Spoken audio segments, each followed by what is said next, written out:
텍사스에서 한 남성이 훔친 차량 안에 있던 6개월 된 아기를 버리고 도주하다 경찰에 붙잡혔습니다. LA 카운티 셰리프국 내부에 갱 조직 활동이 사실로 드러나 충격을 주고 있습니다. 현재 35명의 경관이 내사를 받고 있습니다. 콜로라도주에서는 앞으로 맥도날드와 월마트 등 프랜차이즈 근로자들이 팁을 받을 수 있게 됩니다. 나이키와 아디다스 등 글로벌 스포츠 브랜드의 속옷과 레깅스 등에서 심혈관 질환과 암 등을 유발하는 환경 호르몬이 검출됐습니다. 캘리포니아주의 보육시설 27%에서 납성분이 함유된 식수가 제공된 것으로 드러났습니다.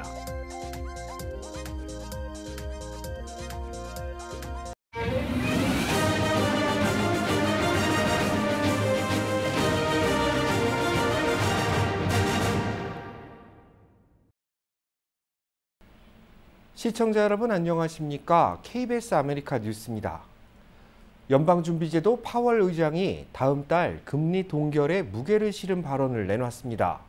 금융 불안 가능성을 고려하겠다는 취지로 보이는데 물가를 잡겠다는 기본 목표엔 변함이 없다고도 강조했습니다. 보도에 이정민 기자입니다. 미국의 기준금리를 결정하는 연방준비제도의 제롬 파월 의장은 다음 달 미국 기준금리 인상 여부에 대해 아직 결정된 건 아니라고 입을 열었습니다. 그러면서도 동결에 무게를 실은 발언을 잇따라 내놨습니다.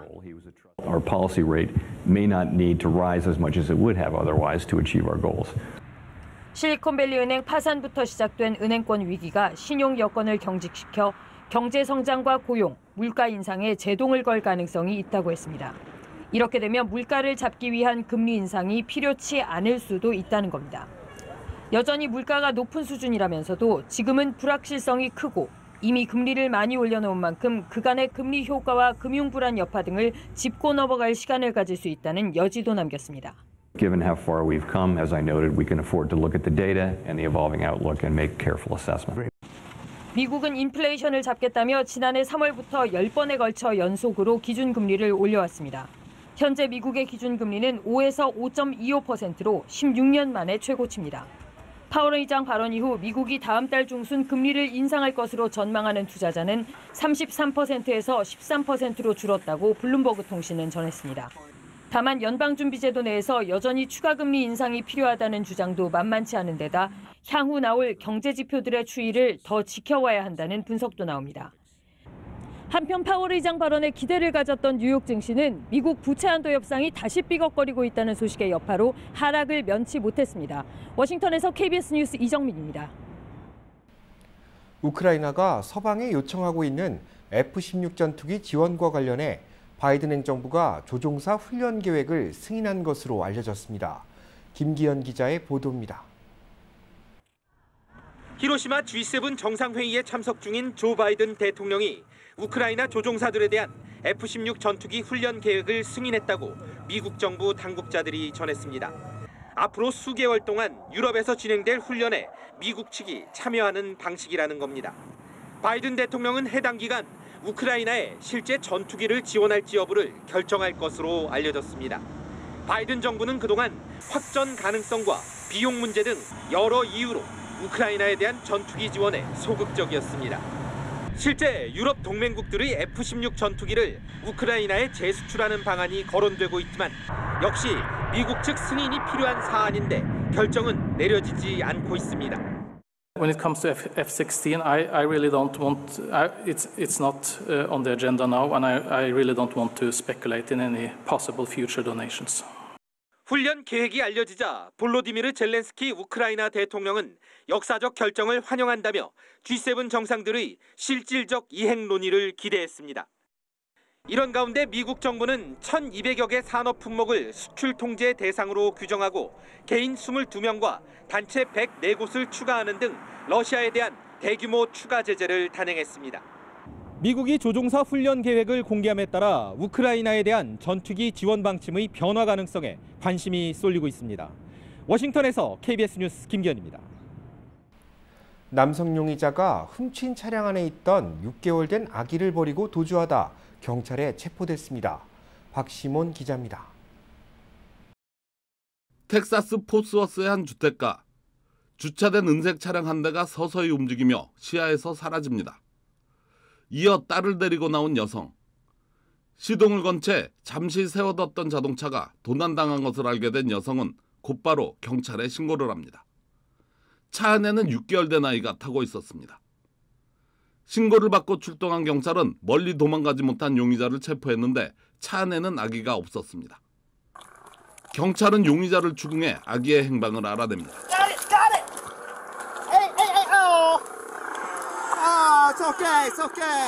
아기는 유모차에 실린 채 안전하게 있었고 용의자는 자동차 절도에 더해 어린이 납치와 유기 혐의가 추가된 채 수감 중입니다.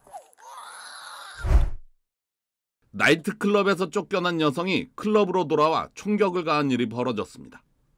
오늘 새벽 2시 10분경 휴스턴에 있는 한 나이트클럽에서 총격 사건이 벌어졌다는 신고를 받고 출동한 경찰은 현장에서 한 여성을 체포했습니다. 총격을 가한 여성 용의자는 클럽에서 쫓겨난 것에 앙심을 품고 돌아와 공중에 몇 발의 총을 쏜 후 나이트클럽의 유리창에 6발의 총격을 가하고 달아났습니다. 이로 인해 클럽 안에 있던 여성 한 명이 총상을 입고 병원으로 후송됐는데 생명에는 지장이 없는 것으로 알려졌습니다.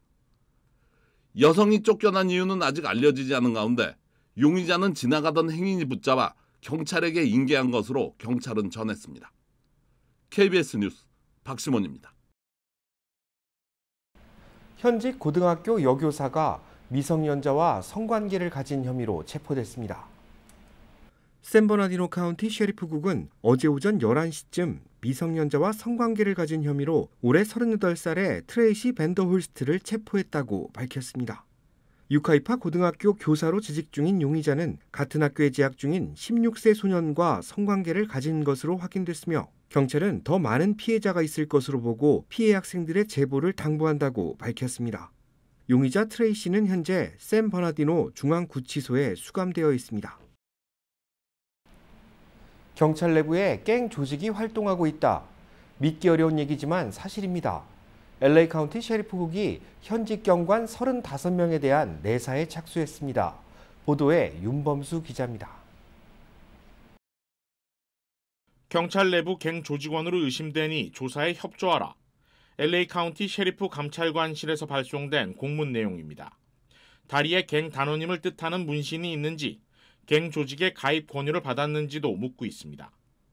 현재 LA 셰리프국 소속 경관 중 35명이 감찰 조사 대상에 오른 상황. 로버트 루나 셰리프도 직접 해당 경관들에게 모든 조사에 성실히 협조할 것을 지시했습니다. 만약 갱 단원으로 확인되거나 조사에 불응할 경우 즉시 해고될 것임을 경고했습니다. 3년 전 한 셰리프 경관의 폭로로 알려지기 시작했던 경찰 내부 갱 조직의 실체가 사실로 드러나고 있습니다.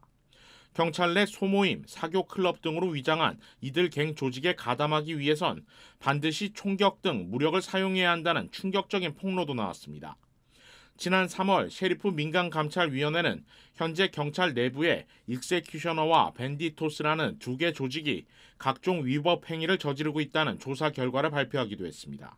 The investigation revealed that a tattooed executioner gang member was involved in the shooting and tasing of separate victims and cost the county nearly $10 million in settlements paid to the victims.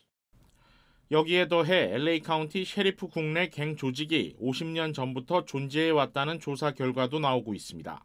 정보 공개 청구에 따라 감찰관실이 제공한 문건에 따르면 지난 1990년부터 2018년까지 모두 19개의 경찰 내부 갱 조직이 활동해왔으며 이들이 저지른 각종 폭력 행위로 59건의 소송에 휘말려 무려 5,400만 달러에 달하는 배상금을 지급한 것으로 드러났습니다. KBS 뉴스 윤범수입니다. 앞으로 콜로라도주에서는 맥도날드와 월마트 등 프랜차이즈 근로자들도 팁을 받을 수 있게 됩니다. 콜로라도 주의회는 이 같은 내용을 담은 법안을 통과시켜 주지사 서명을 앞두고 있다고 밝혔습니다. 법안에 따르면 고용주는 팁을 받은 직원에게 불리한 조치를 취할 수 없도록 하고 있습니다. 이에 따라 그동안 직원들의 현금 팁을 받는 것을 금지해온 맥도날드와 월마트 등 프랜차이즈 기업 직원들이 앞으로는 팁을 받을 수 있을 것으로 보입니다. 법안 통과를 주도한 민주당 의원들은 현재 시간당 13.65달러의 최저임금으로는 생계를 유지하기 충분하지 않다는 입장입니다. 반면 공화당 의원들은 현금 팁을 허용하는 문제는 고용주가 결정할 일일 뿐 주의회에서 논할 부분은 아니라는 입장입니다. 최근 셀프 계산대 키오스크에서까지 팁을 요청하는 경우가 많아지면서 소비자들은 팁 문화에 대한 피로감을 호소하고 있습니다. 글로벌 스포츠 브랜드의 속옷과 레깅스 등에서 심혈관 질환과 암을 유발하는 환경 호르몬이 검출됐습니다. 보도에 김경일 기자입니다.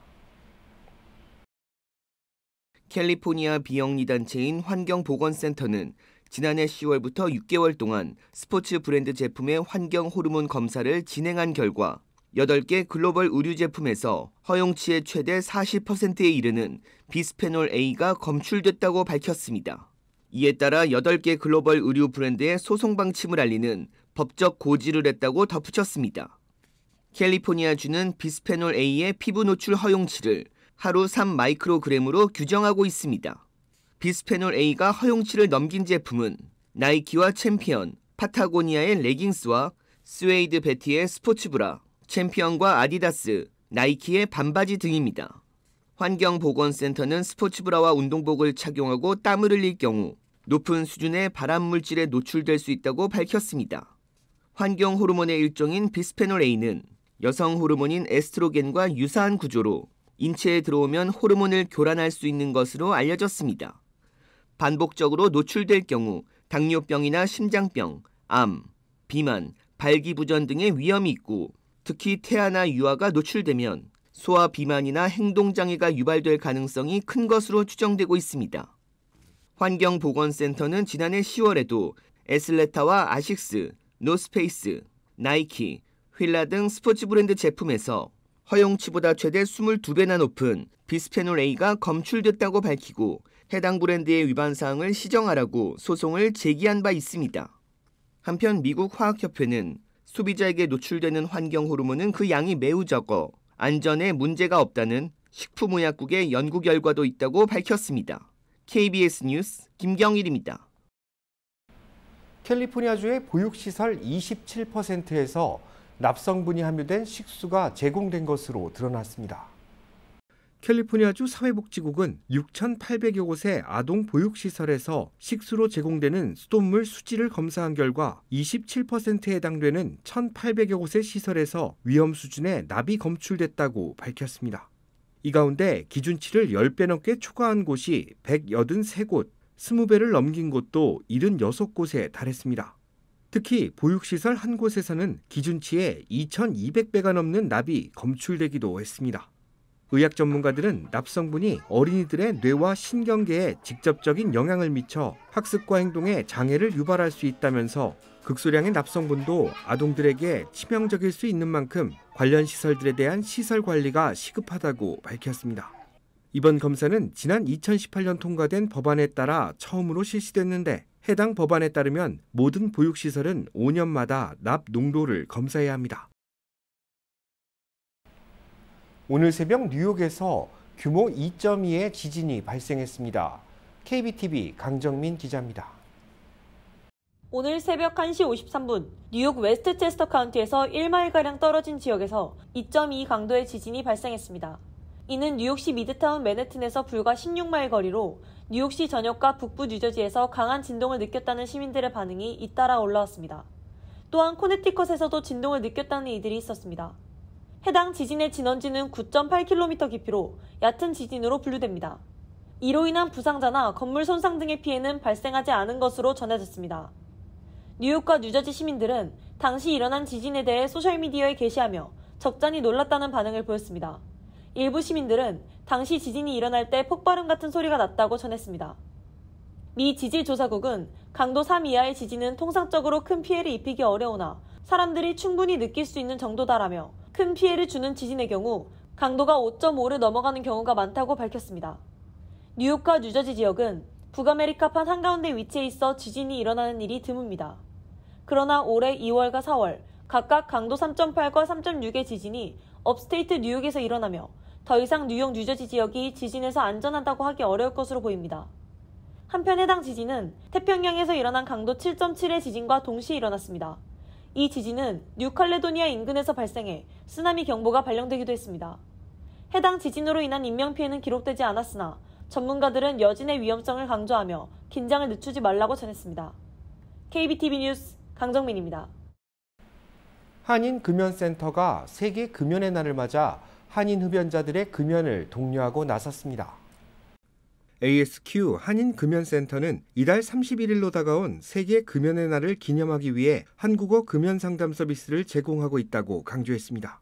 금연센터는 시중에서 패치와 껌, 사탕 등 다양한 형태의 금연 보조제가 판매되고 있으며 이러한 보조제는 의사의 처방전 없이 구매할 수 있다고 전했습니다. 금연센터는 자격이 되는 흡연자에게 2주치의 니코틴 패치를 무료로 제공하고 있다면서 이 같은 보조제는 성공적인 금연을 위해 도움이 된다고 강조했습니다. ASQ 한인금연센터는 지난 2012년 질병통제예방센터의 기금으로 설립됐으며 지금까지 2만 명 이상의 흡연자들에게 금연 프로그램을 제공했습니다. 한국인상공사 미국 법인이 LPGA에서 활약하고 있는 한인 안드레아 리 선수를 앞으로 2년간 공식 후원하기로 하고 오늘 계약을 체결했습니다. 지난 2019년 LPGA에 데뷔한 안드레아 리 선수는 지난해 앱손 투어와 어메이킹 크리 포틀랜드 클래식 투어에서 우승을 거뒀으며 최근 LPGA 무대에서 가장 주목받는 선수 중 하나로 꼽히고 있습니다. Through my training and golf, I know that it will help me just grow more as an athlete and prepare me for my upcoming tournaments throughout the year. 한국인상공사 미국 법인은 정관장 제품이 가진 다양한 효능이 장시간 훈련을 하는 선수들에게 도움이 되길 바란다고 밝혔습니다. 장시간 연습을 해야 되는 고된 연습을 해야 되는 운동선수들한테는 이 제품이 피로를 회복해서 자기 컨디션을 유지할 수 있는 아주 좋은 제품이고요. 그런 효능에 대한 우수성을 한국 식약처에서도 인정을 받을 정도로 검증이 된 효능이라 이 부분을 이제 운동선수들한테 많이 알리고 한편 한국인상공사 미국 법인은 앞으로도 후원 규모를 늘려 다양한 분야의 스포츠 스타들과 협력 관계를 구축할 계획이라고 밝혔습니다. 한 주간 증권 상황을 돌아보고 다음 한 주를 전망하는 주간 증시 브리핑 시간. 아티스캐피탈 김지환 대표 나오셨습니다. 안녕하세요. 네, 안녕하십니까. 네. 이번 주 3대 지수가 모두 올랐는데 시장은 부채 한도 협상 기대와 좀 우려가 좀 컸던 것 같습니다. 이번 한 주 어떻게 보셨습니까? 이번 주 이제 어떻게 보면 지난주 단 하루도 오르지 못했던 장이 이번 주는 이제 3일을 오르고 이틀이나 떨어진 이번 주를 3주 만에 처음 상승한 주로 기록했습니다. 그리고 이제 내스닥은 올해 들어 처음 4주 연속 상승했습니다. 그러니까 이것도 뭐 날이면 날마다 볼 수 있는 게 아니라 상당히 드문 경우죠. 내스닥이 4주 연속 상승했고 S&P 500과 나란히 작년 8월 이후 가장 높은 9개월 최고치를 찍었습니다. 그러니까 반면 다우존스 같은 경우는 이제 올해 들어 하락했던 거를 간신히 수요일 날부로 간신히 모면한 정도의 상승으로 돌려놓고 올해 들어서는 0.8% 오른 겁니다. 그러면은 내스닥이랑 S&P 500이 작년 8월 이후니까 9개월 최고치를 치는 동안 다우존스 같은 경우는 5개월 동안 거의 한 일이 없다는 얘기죠. 딱히 오르지도 못하고 떨어지지도 못하고 아마 사이드라인에서 횡보하는 그런 움직임을 반복했다는 얘기입니다. 네, 소매 경기가 좋지 않은 게 요즘 좀 피부로 좀 느껴지는데요. 연준의 금리 인상 어떻게 보십니까? 일단 이제 이번 주도 마찬가지고 이제 신규 실업수당 청구서 발표됐는데 이제 3주 만에 감소세로 돌아섰습니다. 그러니까 지난주까지만 해도 2주 연속 이제 상승세를 이어가다가 이제 감소세로 돌아서면서는 어떻게 보면은 고용 시장이 여전히 탄탄함을 나타내고 있는 거고, 그리고 지금 봤을 때는 결과적으로 발표된 경제 지표들이 지금 딱히 나쁘지가 않아요. 그렇기 때문에 연준 인사들은 계속 매파적 발언들을 하고 있습니다. 올해 안에는 금리 인하가 없다 이런 식으로 발언하는데, 오늘 그렇지 않아도 워싱턴 DC에서 열린 컨퍼런스에서 파월 연준 의장이 하는 얘기가 일단 인플레이션을 목표치인 2%까지 끌어내리겠다고 재차 이제 거듭 강조했습니다. 그렇기 때문에 어떻게 보면은 이 올해 안에 금리 인하가 없다는 거가 어떻게 보면 약간 좀 기정사실화 되는 식으로 이제 보이고 있는데, 일단 6월달 동결 가능성 같은 경우는 79%입니다. 그리고 금리 인상 가능성은 21%예요. 그럼 지난주에 비해서는 금리 인상 가능성이 급격하게 높아졌다는 얘기입니다. 자, 거기다 더해서 7월달 동결 가능성은 76%, 인상 가능성은 23%입니다. 그리고 9월달 금리 동결 가능성이 56%고 지난주 67%에 육박했던 인하 가능성 같은 경우가 절반으로 줄어들었습니다. 그러니까 9월달 같은 경우도 금리 인하 가능성이 28%를 확 줄었다는 얘기입니다. 그러면서는 금리 동결 가능성이 훨씬 높아졌다는 얘기죠. 그래서 올해 안에는 금리 인하가 없을 가능성이 높아졌다는 얘기입니다. 다음 주 주목할 지표 알려주시죠. 다음 주는 이제 중요한 경제 지표들이 나옵니다. 이제 신규 주택 판매, 잠정 주택 판매, 또 내구재 주문, FOMC 회의록, 또 GDP 잠정치, 그리고 이제 연준에서 가장 주목 있게 이제 예의주시하는 개인 소비 지출이 발표됩니다. 근데 개인 소비 지출 같은 경우는 지난달 같은 경우는 이제 4.2%를 기록했습니다. 거기다가 근원 개인 소비 지출은 이제 4.9%를 기록했는데 이번 예상치는 3.7%를 예상하고 근원 같은 경우는 4.4%를 예상하는 겁니다. 그래서 다음 주가 되게 되면 확실하게 물가가 잡히고 있는지, 안 그렇게 되면은 아직까지 물가가 제대로 떨어지지 않아 갖고 금리 인상이 또 불가피한 건지를 좀 판가름 날 수 있는 거를 좀 자세가 잡힐 수 있다는 얘기죠. 근데 거기다 더해서 다음 주 이제 수요일 날에 엔비디아가 실적 발표를 합니다. 지금 뭐 팽 주식들은 다 발표되고 지금 마지막 남은 것 중에 하나가 이제 엔비디아 같은 경우인데 이 수요일 날 실적 발표를 하면서 올해 들어 엔비디아 같은 경우는 벌써 113%가 폭등한 상태입니다. 그럼 결과적으로 더블이 됐다는 얘기죠. 그리고 작년 10월 13일 날 찍었던 2년 2개월 최저치와 비교했을 때는 무려 190%로 올랐습니다. 그러니까 엄청나게 폭등한 상태였기 때문에 다음 주 실적 발표에 따라서 지금까지 오른 거가 정당화가 되는 거냐, 한마디로 아니면 너무 확대 해석해서 미리 올랐느냐, 안 그렇게 되면 이게 정당화가 돼서 더 추가 상승할 수 있느냐, 이런 것들이 좀 판가름 날 수 있다는 얘기죠. 네, 다음 한 주 정말 중요할 것 같습니다. 오늘 말씀 감사했습니다. 네, 감사합니다.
KBS 아메리칸 뉴스 마칩니다. 편안한 주말 되시기 바랍니다.